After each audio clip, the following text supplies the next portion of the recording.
صدر Trump Washington سے directly مصر نہیں آئے، بلکہ وہ تل ابیب کے بن گوریان ایئرپورٹ پر اترے۔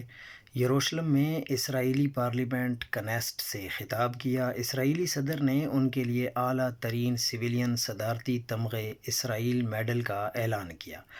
ٹرمپ نے اپنے خطاب میں نیتن یاہو کی بہادری، ثابت قدمی اور جواں مردی کی تعریف کی۔ ٹرمپ نے کہا کہ نیتن یاہو ایک مشکل پسند شخص ہیں اور یہی خوبی انہیں ایک عظیم رہنما بناتی ہے۔ امریکہ دنیا کے بہترین ہتھیار بناتا ہے اور ہم نے یہ ہتھیار اسرائیل کو دیے۔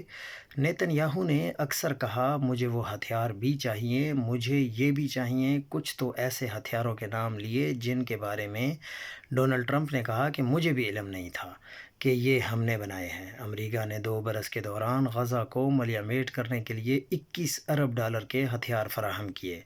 ٹرمپ نے کہا کہ جنگ مسلسل جاری رکھنے کے بجائے اس جنگ میں فتح پر نیتن یاہو کو مبارکباد دیتا ہوں۔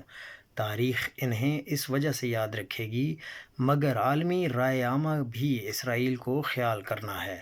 جنگ بندی کے نتیجے میں دنیا اسرائیل کو زیادہ قدر کرے گی۔ اسرائیلی پارلیمنٹ سے خطاب میں ٹرمپ نے غزہ کی بربادی کا ہرگز ذکر نہیں کیا، الٹا فلسطینیوں کو نصیحت کی کہ وہ اب استحکام، سلامتی اور معاشی پیش رفت پر توجہ مرکوز کریں۔ تشدد اور دہشت گردی کے راستے سے ہٹنے کا یہ سنہری موقع ہے۔ وہ اپنے درمیان موجود نفرت پھیلانے والوں سے چھٹکارا پائیں۔ فلسطینیوں کی اسرائیل سے شکایات کی وجہ اسرائیل کا ان پر مادی کنٹرول یعنی قبضہ نہیں، بلکہ اصل سبب ان کے اندر پلنے والی نفرت ہے۔